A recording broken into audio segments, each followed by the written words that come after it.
Buenas noches, bendiciones para todos y cada uno de ustedes. Es un fin de semana maravilloso, Semana Santa, eh, donde mucha gente se tiene recogimiento y se guarda y hace cosas maravillosas porque se celebra a nivel mundial y especialmente aquí en Chile eh, la muerte y resurrección de Jesús. Y me ha tocado el Señor para que haga este video y comparta una enseñanza acerca de ¿pueden los cristianos comer sangre? Y le he puesto el título de este mensaje, un mensaje corto. ¿Pueden los cristianos, podemos los evangélicos comer sangre?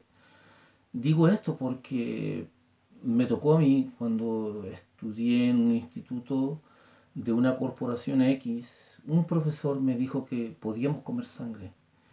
Y responsablemente este hombre me dijo y me enseñó que yo podía comer sangre. Me recuerdo también cuando era muy niño, mis papás eran pastores, cuando era muy niño viajábamos al sur de Chile y en el sur de Chile mataban algún animal para degustarlo, disfrutar del momento. Y me acuerdo que en aquella oportunidad mi papá siempre eh, tomaban la sangre del animal, le echaban verduras, lo preparaban y mi papá me decía, come, te hace bien, te va a nutrir, fortalecer el cuerpo, etcétera, etcétera. Y yo comía por ignorancia porque era niño. Y hoy a la luz de la palabra me he dado cuenta de que fue un grave, grave, grave error. Una falta muy grave delante de Dios. ¿Y por qué hago este video? Porque hoy día veo predicadores que están enseñando a su gente que pueden comer sangre. Y quiero demostrar por la palabra, no yo, la palabra. Porque la Biblia dice que no se puede comer sangre. Así que quiero que me acompañen en el libro de Hechos, capítulo 19-20, dice la versión Reina Valera, por lo cual yo juzgo que no se inquiete a los gentiles que se convierten a Dios, sino que se les escriba que se aparten de las contaminaciones de los ídolos, de fornicación, de ahogado y de sangre. Eso dice la Reina Valera. Quiero leerte otra versión, la versión Palabra de Dios para Todos. El mismo texto dice Hechos 15-19. Por lo tanto, yo creo que no debemos molestar a aquellos que no son judíos y que siguen a Dios. En vez de eso, escribámosles lo siguiente.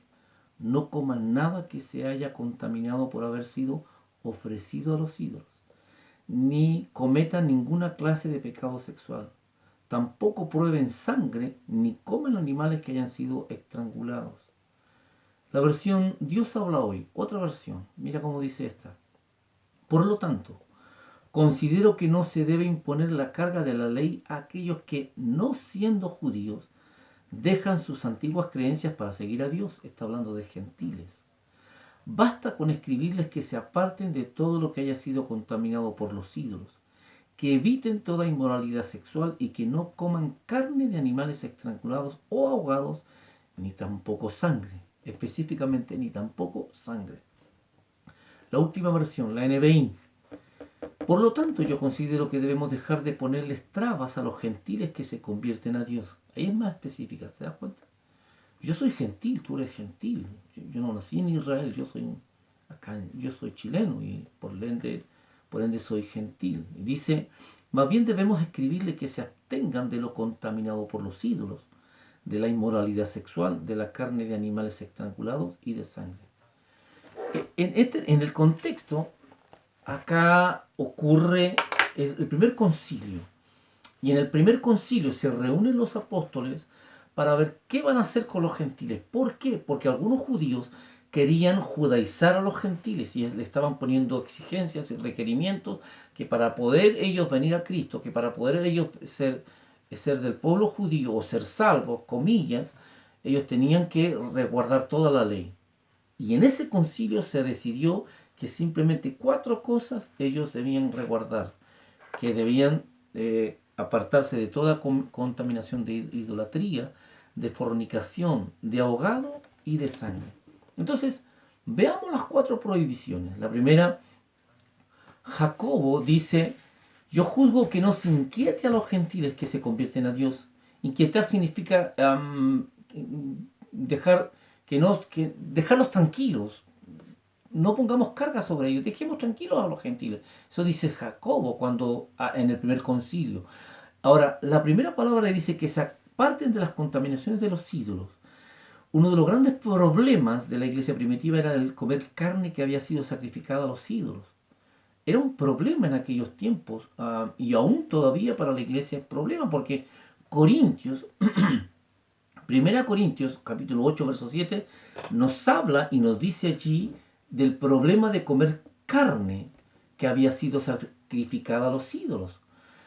Y habla de la conciencia, habla de lo que la responsabilidad de un cristiano maduro. Y quiero leerte algunas porciones. En la versión Palabra de Dios para Todos, 1 Corintios 8, 7 dice: pero no todos saben eso. Algunos que hasta ahora han tenido la costumbre de adorar ídolos, comen carne creyendo que esa carne es un sacrificio para los ídolos. Como tienen dudas de que sea correcto, se sienten culpables cuando la comen. La comida no es lo que nos acerca a Dios. No seremos mejores que los demás por comer, ni peores por no comer. Pero tengan cuidado con esa libertad y no dejen que su libertad haga pecar a los que tienen dudas sobre lo que deben comer. Si alguien que tiene dudas te ve comiendo en el templo de un ídolo, a ti que sabes estas cosas puede animarse a comer alimentos que se ofrecen a los ídolos, aunque piense que está mal. Entonces, ese hermano será destruido por culpa de tu conocimiento. Si tú eres la causa de que tu hermano haga algo que él considera malo, entonces estás pecando contra tu hermano. ¿Por qué? Porque, por ejemplo, yo puedo decir, yo no tengo problema, yo puedo comer en cualquier parte. A ver, lo voy a explicar de otra forma. Yo no tengo problemas con beber una copa de vino, que yo ya no bebo, pero yo no tengo problemas si... Yo no tengo requerimientos en tomar una copa de vino, no tengo problema en tomar una copa de vino o ir a una botellería y comprarme una botella de vino, no tengo problema. Pero yo puedo ser causa de un problema para el hermano que es débil y que tiene una debilidad en el trago, que tiene una debilidad en algún asunto que lo va a hacer pecar. Entonces yo por conciencia debo de tener cuidado. Por eso a Pablo acá, en cuanto a la contaminación de los ídolos, dice que se aparte de las contaminaciones de los ídolos. Verso 12 dice: entonces ese hermano será destruido por culpa de tu conocimiento. El hermano que es débil puede ser decaído, puede decaer, puede pecar y cometer graves errores por culpa mía, porque yo tengo libertad, pero él es débil. Eso está diciendo, si tú eres la causa de que tu hermano haga algo que él considera malo, entonces estás pecando contra tu hermano. Pecar contra tu hermano es como pecar contra Cristo, porque Cristo murió por ese hermano. O sea, es una responsabilidad. Cuando alguien ofrecía un sacrificio en un templo pagano, lo corriente era que se quemara una pequeña porción de la carne, pero fíjate que habían requerimientos. La mayor parte se devolvía para que hiciera una fiesta con sus amigos, muchas veces en el templo mismo y otras en su casa. Otra parte se la quedaba a los sacerdotes. Normalmente se vendía en las carnicerías. Ningún cristiano podía comer esa carne porque se había ofrecido a un ídolo. Ningún cristiano podía comer esa carne porque... Ahora, ¿qué hago yo cuando voy a la carnicería? Yo no pregunto si esa carne ha sido sacrificada a los ídolos o no. Yo compro una carne y luego que llego a la casa la bendigo y santifico el alimento y esa carne queda descontaminada. Pero yo no le estoy preguntando al carnicero si esa carne ha sido sacrificada a los ídolos, no. Pero en aquellos tiempos se daba mucho esta situación. Por eso dice que se aparten de las contaminaciones de los ídolos o de comer carne que había sido sacrificada a los ídolos. Específicamente está apuntando hacia eso. Esta carne estaba contaminada por haber sido sacrificada a los ídolos directamente porque había mucha idolatría en aquellos tiempos. Los paganos solían regalar o vender porciones de carnes contaminadas.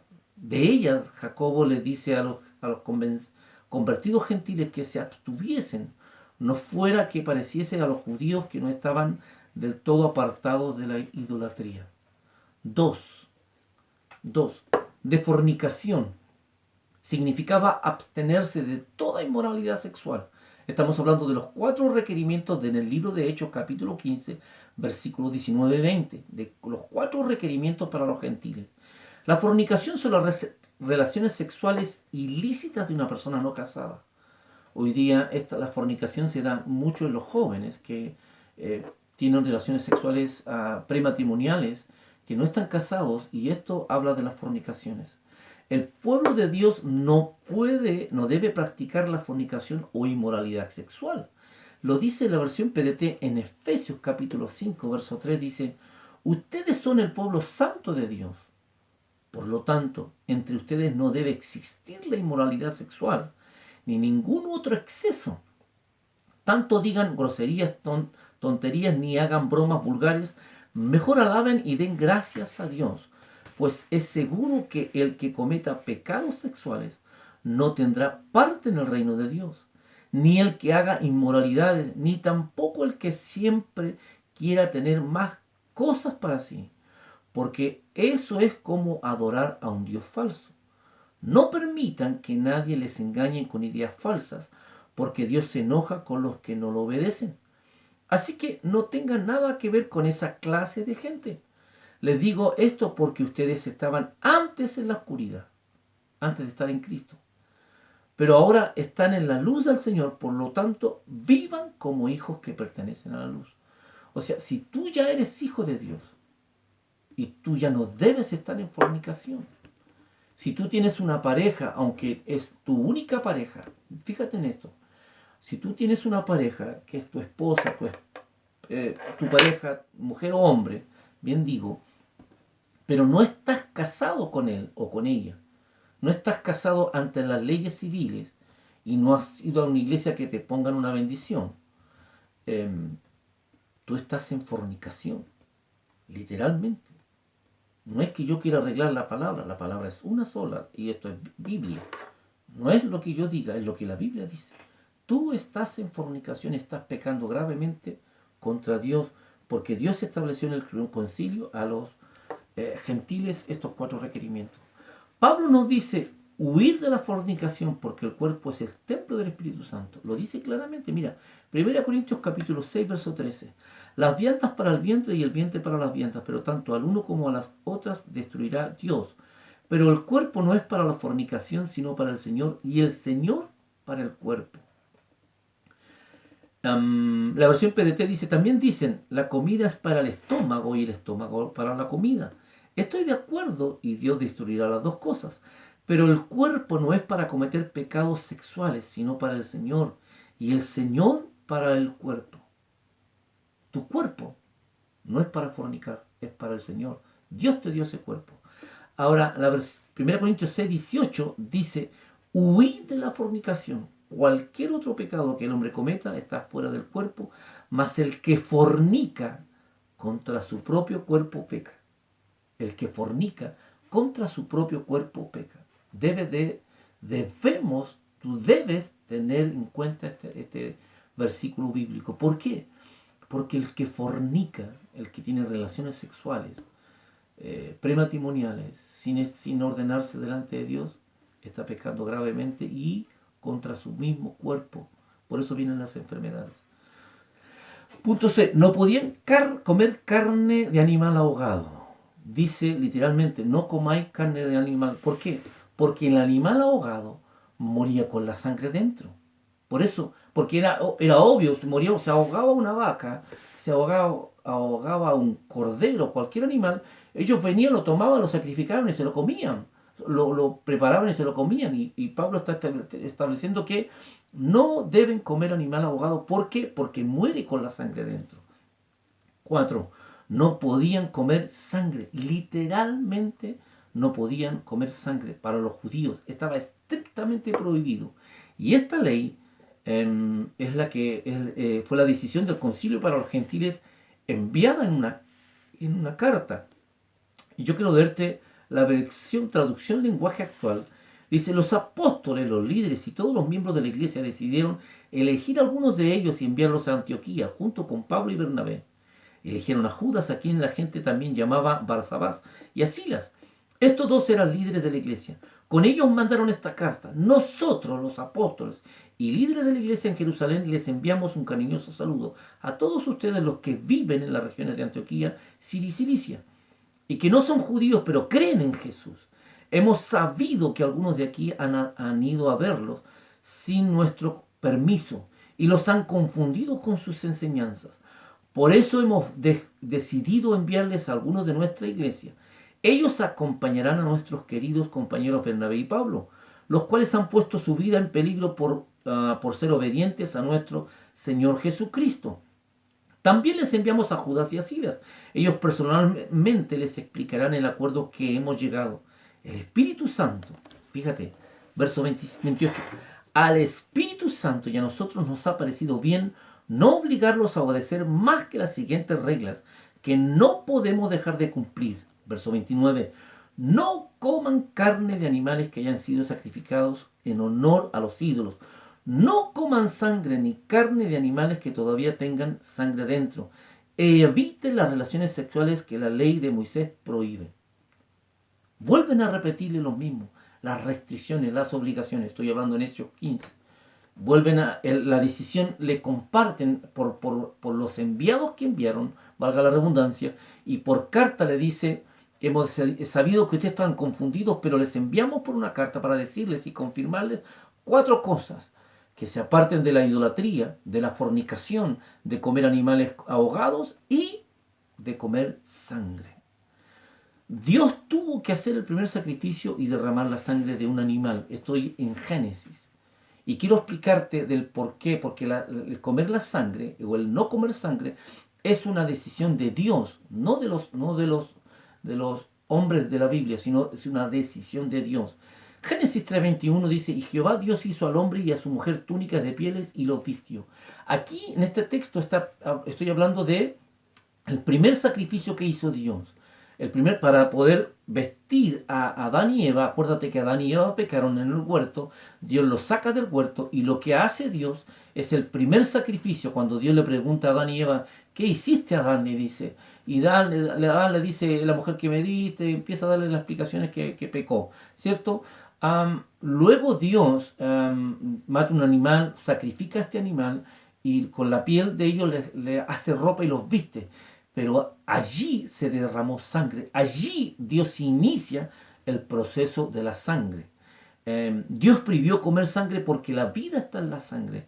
Levíticos capítulo 17, verso 10 dice, si cualquier varón de la casa de Israel o de los extranjeros que moran entre ellos comiere sangre, alguna sangre, yo pondré mi rostro contra la persona que comiere sangre y la cortaré de entre su pueblo. Porque la vida de la carne en la sangre está. La vida de la carne en la sangre está. Y yo os la he dado para hacer expiación sobre el altar por vuestras almas. Y la misma sangre hará expiación de la persona. Levíticos 17:14. Porque la vida de toda carne es su sangre. Por tanto he dicho a los hijos de Israel, no comeréis la sangre de ninguna carne, porque la vida de toda carne es su sangre. Cualquiera que la comiere será cortado. Dios está poniendo una restricción, una ordenanza específica a no comer sangre. Ahora, ellos no debían comer sangre, pero fíjate, ¿por qué? Porque es una promesa de Dios que si lo hacían, les iría mal. Dios les advierte. Dice, si ustedes comen sangre, les va a ir mal. Es una advertencia. Mira, Deuteronomio capítulo 12, verso 23 al 25 dice, solamente que te mantengas firme en no comer sangre. ¿Se da cuenta? Porque la sangre es la vida y no comerás la vida juntamente con su sangre. No la comerás. O sea, Dios es categórico, así no la comerás. O sea, como que está muy enojado Dios. En tierra la derramarás como agua. No comerás de ella para que te vaya bien. ¿Te das cuenta? O sea, la gente que come sangre no se da cuenta de lo que Dios está diciendo. La gente quiere que le vaya bien, pero está pecando deliberadamente por ignorancia o porque alguien te enseñó mal. Y la Biblia está diciendo, para que te vaya bien a ti y a tus hijos después de ti, cuando hicieres lo recto ante los ojos de Jehová. Era una ordenanza de Dios. Y era estricto Dios en su ordenanza de no comer sangre. Yo por eso inicié este video diciendo, mi papá, por ignorancia, nos llevaba al sur, disfrutábamos de unas vacaciones y mataban un animal y comíamos. Acá en Chile, en el sur de Chile, se le llama comer ñache, comer sangre. Ahora, esta ley, de no comer sangre traspasa las 5 dispensaciones anteriores. Yo soy, discúlpeme, con mucho respeto lo digo, yo soy dispensacionalista. Creo en las dispensaciones. Creo que Dios se dispensó para su creación. Y esta ley de no comer sangre se inicia en el periodo de la inocencia de Adán y Eva, cuando Dios hizo el primer sacrificio. Se inicia en la inocencia y traspasa la conciencia, el gobierno humano, la promesa, la ley, y llega hasta la gracia, porque Hechos capítulo 15 está estableciendo en el concilio, es una ley, es una ordenanza que está en el gobierno de la gracia, en el tiempo de la gracia, que todavía estamos en la dispensación de la gracia, bien digo. Entonces traspasa todas las dispensaciones, la dispensación de la inocencia, la dispensación de la conciencia, la dispensación del gobierno humano, traspasa la dispensación de la promesa, la dispensación de la ley, y luego llega hasta la dispensación de la gracia, que es el tiempo que estamos viviendo. Todas esas dispensaciones traspasan la ley diciendo, no comerás sangre. Ahora, algunos teólogos y estudiosos de la Biblia dicen que se puede comer sangre basados en un texto que está en el libro de Hechos capítulo 10, versículo 9 al 16. Por ese texto, cuando Pedro tiene la visión, dice que Pedro está en su casa lo voy a leer mejor. Dice, al día siguiente, mientras ellos iban por el camino y se acercaban a la ciudad, Pedro subió a la azotea para orar cerca de la hora sexta. Y tuvo gran hambre y quiso comer, pero mientras le preparaban algo, le sobrevino un éxtasis, o sea, tuvo una visión. Eso es lo que dice otras versiones. Y vio el cielo abierto y que descendía algo semejante a un gran lienzo que atado de las 4 puntas era bajado a la tierra, en el cual había de todos los cuadrúpedos terrestres y reptiles y aves del cielo. Y le vino una voz, levántate Pedro, mata y come. Mata y come, no todo el contexto. Mata y come. Entonces Pedro dijo, no, Señor, no, porque ninguna cosa común o inmunda he comido jamás. Volvió la voz a él la segunda vez, lo que Dios limpió no lo llames tú común. Pero esto hizo 3 veces y aquí el lienzo volvió a ser recogido en el cielo. Pedro estaba confundido con respecto al tema de comer carne inmunda que estaba prohibido para los judíos. Y ese es el concepto que tiene Pedro cuando Dios le muestra el lienzo y le muestra animales inmundos. Y Pedro dice, no, yo nunca he comido nada, ningún animal inmundo. Dios, yo no he comido. Pero Pedro no está entendiendo el concepto o el contexto de lo que Dios le está diciendo, no es de los animales, sino es de llevar el mensaje de la salvación hacia los gentiles. Fíjate, Pedro declara 2 veces por cuando Pedro entiende de que el mensaje no es por la comida, sino que Dios le muestra a los animales inmundos, tratando de decirle que los gentiles, que ellos consideran inmundos, porque en los judíos decían que los gentiles eran perros, eran inmundos, o sea, no servían, no valían nada. Dios le está diciendo que sí, el mensaje tiene que ser llegado hacia los gentiles. Pedro reconoce esto y entiende esto en el mismo libro de Hechos, capítulo 10, versículo 28, dice, Pedro les dijo, ustedes saben que no es permitido para los de mi nación, perdón, reunirse o entrar en la casa de alguien que no sea judío. Pero Dios me ha mostrado que no debo menospreciar ni llamar impuro ni ordinario a nadie. Dios me ha mostrado. Pedro entiende lo que Dios le estaba enseñando, le estaba diciendo. Más abajo, 10, 34, 85. Entonces Pedro dijo, ahora entiendo que de verdad para Dios todos somos iguales. Dios no discrimina a nadie por la raza, sino que acepta al que le honre y lleve una vida recta. Eso es lo que entendió Pedro cuando se dio cuenta de la visión de los animales en el lienzo, ¿cierto? Entendió después todo lo que Dios quería mostrarle. Los gentiles, fíjate, los gentiles reciben el bautismo del Espíritu Santo y el agua. Estoy en mismo 10, en Hechos 10. Mientras aún Pedro hablaba estas palabras, del Espíritu Santo cayó sobre todos los que oían el discurso, y los fieles de la circuncisión que habían venido con Pedro se quedaron atónitos de que también sobre los gentiles se derramase el don del Espíritu Santo, porque los oían que hablaban en lenguas y que magnificaban a Dios. Entonces, respondiendo Pedro, dijo: ¿puede acaso alguno impedir el agua para que no sean bautizados estos que han recibido el Espíritu Santo como nosotros? Fíjate que Pedro está, cuando llega Pedro, cuando viene esto que envió Cornelio por Pedro, Pedro llega donde está Cornelio y todos los que estaban allí reunidos, Pedro empieza a hablarle la palabra, a enseñarle la palabra, y todos quedaron maravillados. Y Pedro está ministrando cuando viene el bautismo del Espíritu Santo, los llena a todos y todos comienzan a hablar en lengua. Por eso Pedro dice: ¿puede acaso impedir alguien impedir que ellos sean bautizados en agua? Esta gente recibió primero el bautismo del Espíritu Santo y después recibió el bautismo de agua. ¡Qué maravilloso! Pero hoy día la iglesia estamos coartando muchas cosas que están allí escondidas por Dios. Por eso yo enseño a mi iglesia lo que la Biblia dice, no es lo que yo digo. La Biblia dice que se puede recibir el bautismo del Espíritu Santo antes de ser bautizado en agua. Obviamente tenéis que hacerlo como dice Pedro, o sea, la persona recibió el bautismo en lenguas y habla en lenguas y gloria a Dios por ello, pero también tienes que ministrarle el bautismo en agua para que sea salvo. El apóstol Pedro escribió, también el mismo Pedro, que nuestro rescate fue con la sangre de Cristo. Volvemos al contexto. Estoy hablando de la sangre. Acuérdate, el título del mensaje: ¿puede un cristiano comer sangre? Ese es el tema, el título de este mensaje. Primero de Pedro 1:8 dice: sabiendo que fuiste rescatados de vuestra mala manera de vivir, la cual recibiste de vuestros padres, no con cosas corruptibles como oro o plata, sino con la sangre preciosa de Cristo, como de un cordero sin mancha, sin contaminación. Tú fuiste rescatado, tú fuiste comprado. ¿Con qué? Con la sangre de Jesús. El único medio para recibir perdón y redención es por la sangre derramada de Cristo. Efesios 1:7 dice: en quien tenemos redención. Redención significa comprar.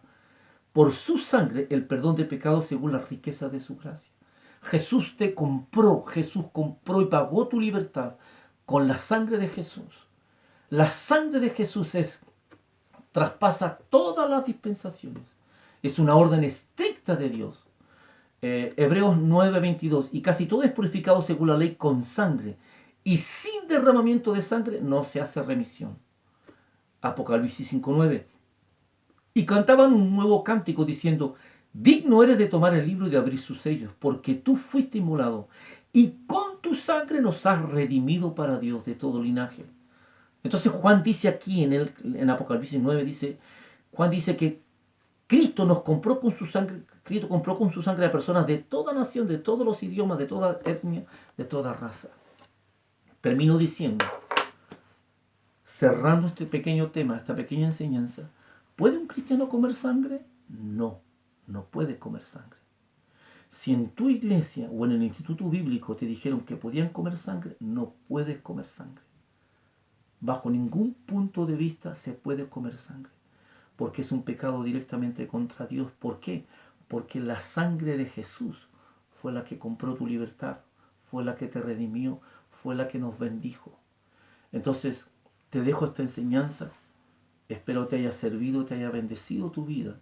Si la necesitas, me puedes escribir y te la puedo enviar sin ningún problema, porque quiero ser de bendición para tu vida. Y acuérdate, pues también puedes compartir este video y para que le sea de bendición a otros, para aclarar aquello que nos han enseñado mal. Un abrazo, que el Señor te bendiga. Muchas bendiciones.